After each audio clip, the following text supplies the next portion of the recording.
Hi, I'm Mandy. And I'm Ben. And this is Mandy's Mini.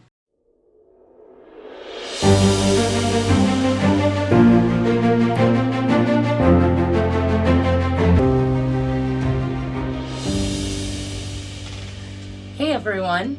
Today we're going to be talking about OSL. Object Source Lighting. Right. This video was requested by Jeff from Mandy's Mini's Facebook page. And OSL is when you paint a mini so that it looks like it is lit up or glowing. There's some special form of lighting. Usually that object that's lit up that's causing the glow is on the mini, right? No, not necessarily. Okay. It can be on the mini, it can be off the mini, it can be anywhere. Okay. But there is a specific light source such as fire or flame, magic effects, glowing eyes. These are all different forms of OSL. Now, it's important to remember that OSL is not necessarily easy. When I was painting my first OSL figure, it was for a competition and I was really struggling with it. I kept putting in the colors and couldn't figure out why it didn't look like it was lit up. And as you can see, I did figure it out. And it was when I put down the darker color, which I'm not sure you can see very well here, the darker green on the outside, that the inside started to feel like it was glowing. And the reason is it works off of contrast. So you need to have extreme contrast to make it read. You can't have light without dark. The easiest way is to make it look like a nighttime scene or something where it's dark. It's the equivalent of taking a flashlight out into the daylight. You can still see that it's lit up, but it has very little effect. Whereas you take that same flashlight into a dark room, and suddenly it has this massive effect on the environment. So the OSL effect is actually like seeing the edges of that flashlight beam in the middle of the night. Correct. The other thing you want to remember is that light works in a radius. One of the things that I do see that I want to say just doesn't look quite right is when somebody will say have a figure where they're holding a glowing object and the light comes all the way to the face, but nothing around it is glowing to the sides. The light only comes back one area. If it comes back this way, it's going to come around. It will never go through an object unless that object is translucent. But you will have other places than just up. And also, light does not curve. Light only travels in straight lines. That is correct. What we're going to do is we're going to look at some samples of me painting these different OSL features.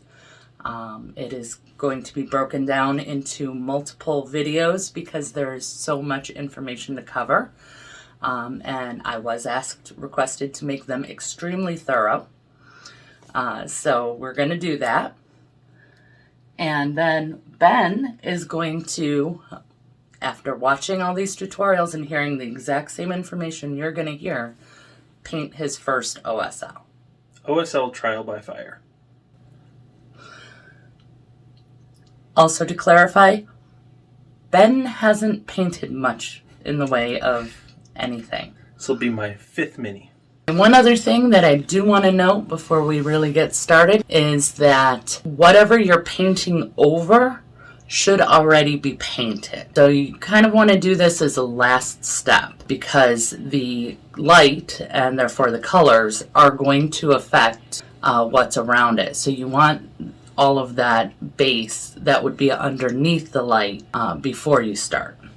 To the footage. So here we've got what is a failed print that we're going to do with glowing eyes. And I just painted up the fur and some basics. kept the fur rather dark. And here I am starting with my darkest yellow, and I am covering in the eyes and around it. The whole socket.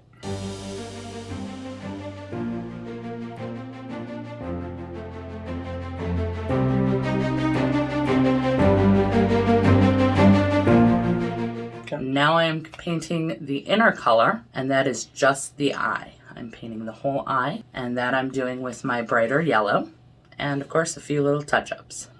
I tend to go back and forth a lot, so I start with the dark, then go to the light, then go back to the dark. That way I'm still increasing the vibrancy, and I can adjust as I'm going. And what size brush are you using here? This is the 00, so this is my detail brush. Talk to me about the best ways to achieve the contrast that we're looking for. Because, you keep talking about starting with the darker yellow, I'm going to a lighter yellow. How do you tell? I mean, yeah, it's. How do you tell what's darker and what's lighter?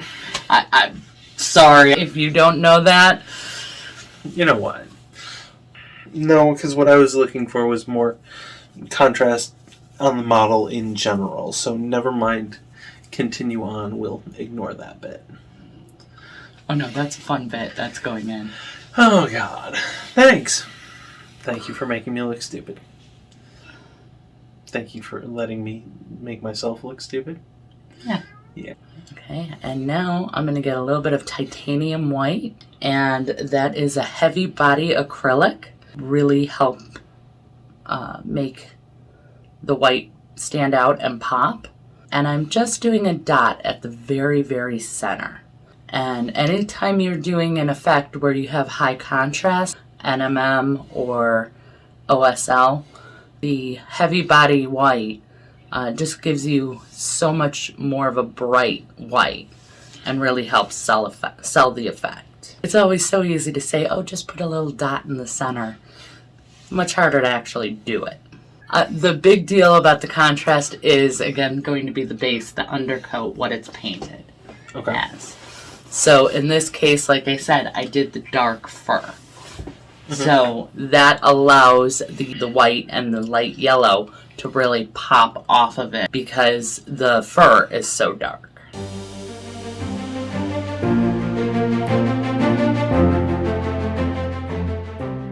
And there you go. We're all done. You make it look so easy. And here we're looking at the final product. Glowing yellow eyes. Okay, and here is what Jeff has been waiting for. I am going to do red glowing eyes with the exact formula he was asking about. I'm also going to do the amulet. A lot of times when I'm creating minis, I want to tell a story with it. And by doing it this way, it kind of gives that the amulet is basically bringing life to the skeleton. So once again, I'm starting with my darker red. And this is going on the outside of the amulet, around where it would typically be like a metal. And once again, the eye socket. All the way around the socket, not necessarily in it. And here I've switched to the lighter red, and we're doing the inside. And this, of course, is going to be filling up the entire inside of the socket.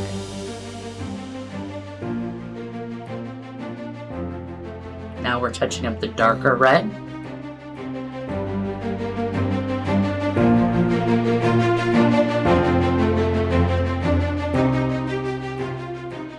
And right into the white. So it seems like this would be a good way to avoid having to paint, real eyes. You would think that, but, since you're doing a white dot in the very center again, and because the eyes are hollowed out, it would probably be easier just to leave this one alone. Okay. Because it's a skeleton and he doesn't need eyes. He can just have eye sockets. But yeah, with only 3 colors and the ability to be messy, glowing eyes can be pretty easy compared to doing real eyes.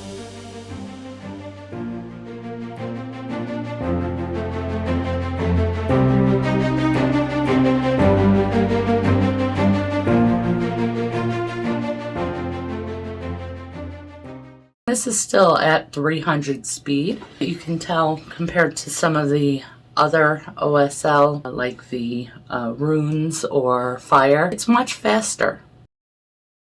It's a much smaller area. It is. Going in with the white. It's the same heavy body white, titanium white acrylic paint.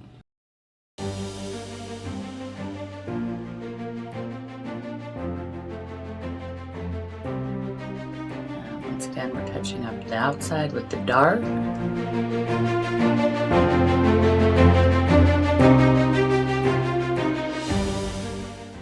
And now we have glowing red eyes and a glowing red amulet.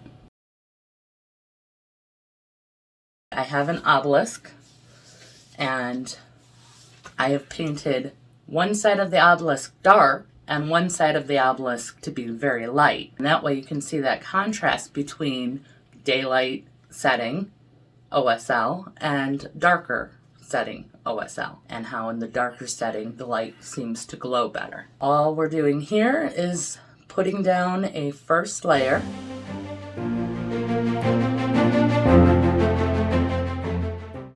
What's your thought process behind this particular blue? Well, I actually like this particular blue for glowing.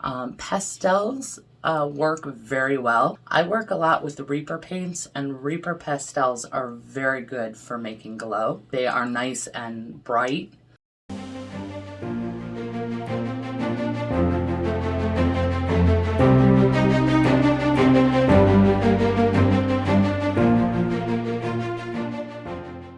Also remember, we're watching this footage at 300 speed. So that is three times faster than I'm actually painting it. Translation, take your time. It's only paint, it's not a race. Right.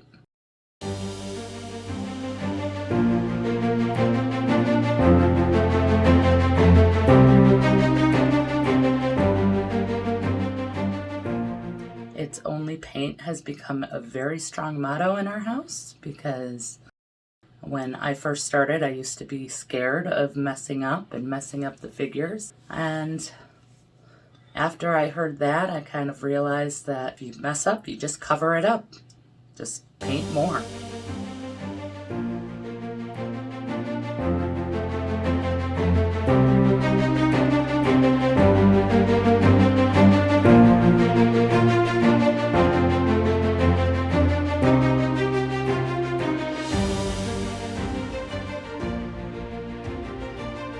So here you can see we're painting the lighter side.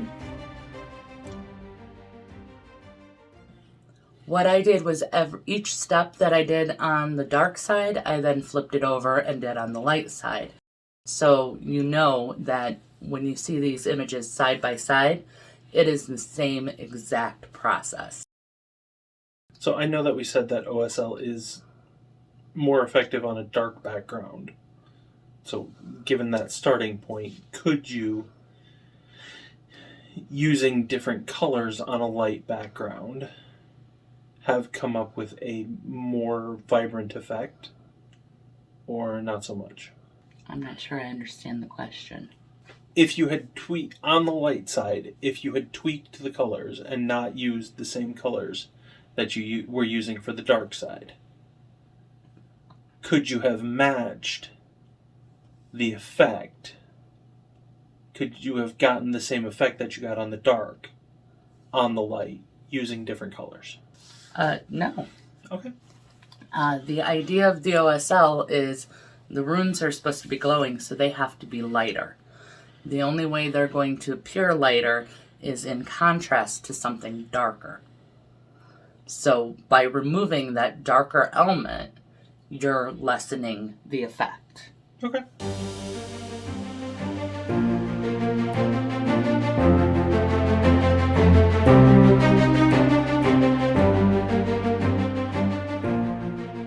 Alright, and here I'm switching to my dark. It's still a very light blue, but it is darker than the color on the inside.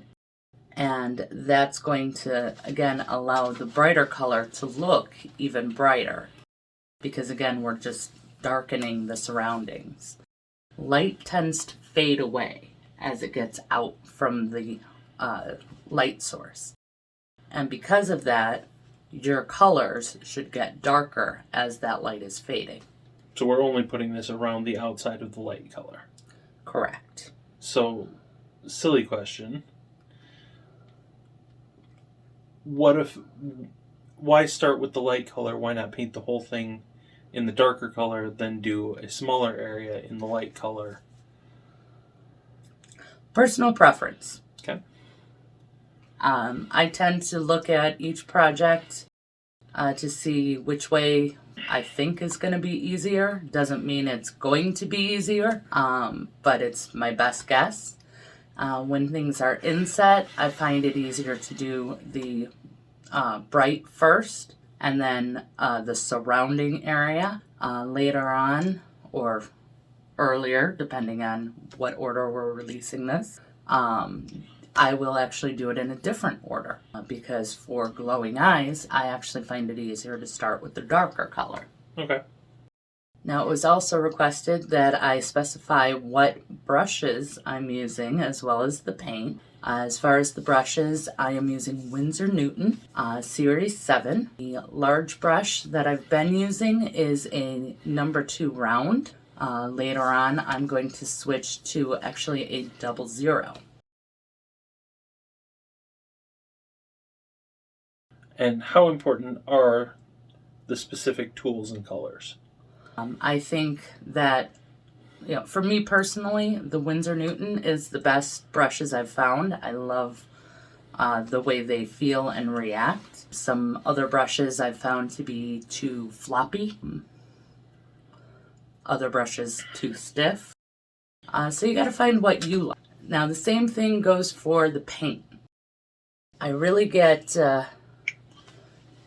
I really kind of get frustrated with paint recipes when I'm watching videos. A lot of times I want to learn how to do a technique, so I'll watch someone else's video and they give the recipe, but that doesn't actually tell me what to do for what I'm trying to do.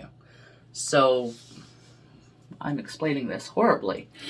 We'll start over again. Basically, when I'm watching a video, I don't need to know the recipe that the painter is using. The exact colors, the exact brand doesn't matter. Each brand works differently in different... For example, when I try to use Vallejo or Army Painter, they tend to dry on my wet palette within minutes. Ben has actually witnessed this and experienced it for himself. Army Painter is very frustrating. Sorry. In our home. Other painters absolutely swear by them. So you have to find what works for you. And beyond that, if I'm watching a painter who is using Army Painter and I only have Reaper paints, not the case, I actually have tons of everything, but when I started, I only had Reaper. And I don't have the same colors. I don't care what shade of red he or she is using. I care, is it a dark red? Is it a medium red? What kind of paint am I looking for? So I am going to give you the names of the paints that I am using, the exact paints, but please know you don't have to use those. Any light colors will work. Any similar colors in other lines will work. So the trick is not specific colors. The trick is a light blue and a dark blue outside it. Or, a light green and a dark green outside it. Correct. Does that work? Does it still work if we're not using, let's say we use a light blue and then use a darker green? Well, they're going to look like separate things. I mean, the glow, if the glow is blue, it's not going to cast green. Okay. I am touching up the brighter blue. When I went over with the dark blue, I didn't get it perfectly That also adds additional vibrancy. The more layers you put on, the more vibrant your colors are. Even if I didn't hit something, I would still want to add it on just to bring up the vibrancy and really make it pop.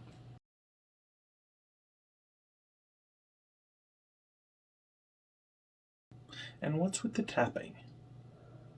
The tapping. There.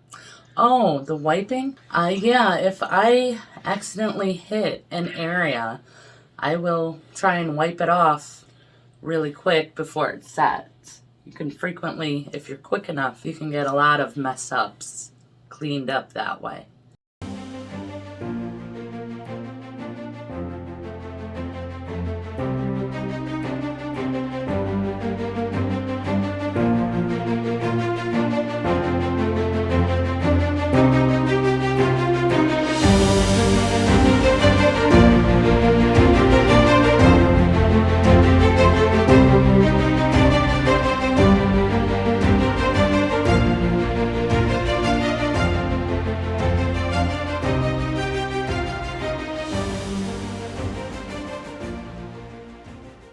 Okay, and here we can see the two obelisks side by side. The darker one you can see kind of just glows a little bit more. It's just a little bit brighter, a little bit more pop.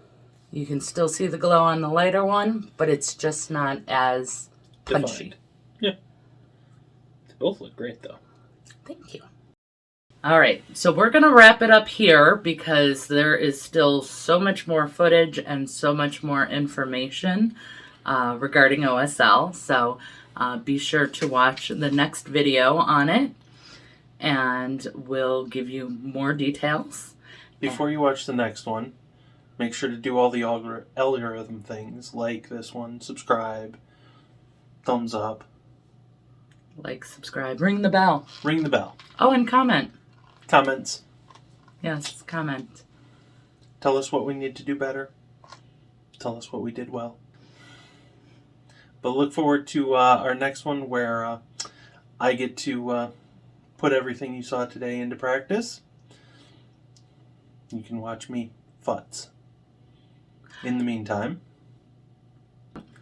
So until next time, have fun, paint some minis, and we will see you next time.